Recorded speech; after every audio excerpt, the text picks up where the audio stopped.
शिवलिंग पर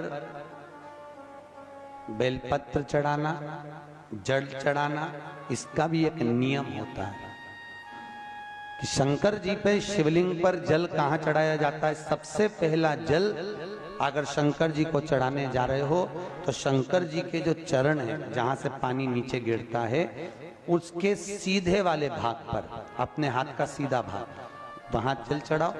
फिर जहां लेफ्ट भाग है वहां जल चढ़ाओ। जहां शंकर भगवान का शिवलिंग रखा हुआ है, तीसरे नंबर का जल वहां चढ़ाना चाहिए। चौथे नंबर का जल भगवान शंकर के शिवलिंग पर चढ़ाना चाहिए। पांचवें नंबर का जल ऊपर अगर जलाधारी लगी हो तो उसमें चढ़ाओ। नी हो जलाधारी तो भगवान शंकर का जहां नंदी बैठा है, नंदी का एक पांव ऊंचा रहता है, उस पांव के पास में जल चढ़ाना चाहिए। पांव जल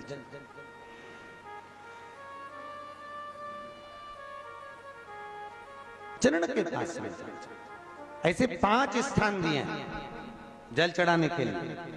शिव जी का स्नान कितनी चीजों से होता है? 5 चीजों से। पंचामृत, दूध, बोलते जाओ, दही, फिर घी, शहद, फिर शक्कर। ये 5 चीजों का प्रमाण क्या है? शास्त्र कहता है दूध चढ़ाने से घर में संतान की वृद्धि होती है। दही चढ़ाने से भगवान शिव के, अगर शिवलिंग पर हम दही चढ़ाते हैं, उससे परिवार में प्रेम बढ़ता है। क्या बढ़ता है? प्रेम। फिर घी चढ़ाने से हमारे घर से रोग दूर होता है। शहद चढ़ाने से, भगवान शंकर पर जो शहद चढ़ाया जाता है, वो चढ़ाने से घर में संपदा की वृद्धि होती है। और 5वें नंबर पर भगवान को शक्कर, खांड जो आप जानते होंगे, शक्कर आदि पिसी हुई चढ़ा देने से, शिव जी को चढ़ाने से हमारे घर के बच्चे जिद्दी नहीं होते। क्यों कहते हैं? जो बच्चा जिद्दपन करता हो, जो बच्चा जिद्दी रहता हो, तो क्यों कहते हैं कि अवधूतेश्वर महादेव का नाम लो और उसके हाथ में शक्कर की कटोरी देकर शंकर जी पे चढ़वा दो, बच्चा कभी जिद्दपन नहीं करता। अवधूतेश्वर महादेव का नाम लेकर सोमवार की अष्टमी के दिन चढ़ाया जाता है। सोमवार की अष्टमी को अवधूतेश्वर का नाम लेकर।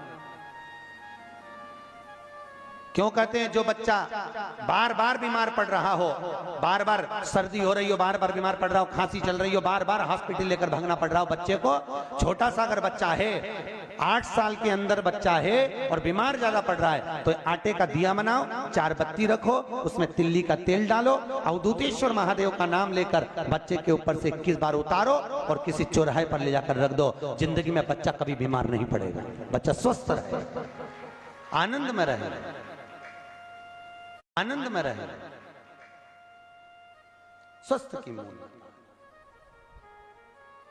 और वैसे भी प्रथम सुख, अरे बोलो तो, निरोगी काया। घर का प्रथम सुख निरोगी काया। व्यक्ति अगर धन की मूलता नहीं है, साफ पैसा अपनी जगह पर है, फिर निवेदन करता हूं, धन अपनी जगह पर पड़ा है, सबसे पहला है परिवार में सब स्वस्थ रहें, सर्वे भवन्तु सुखी।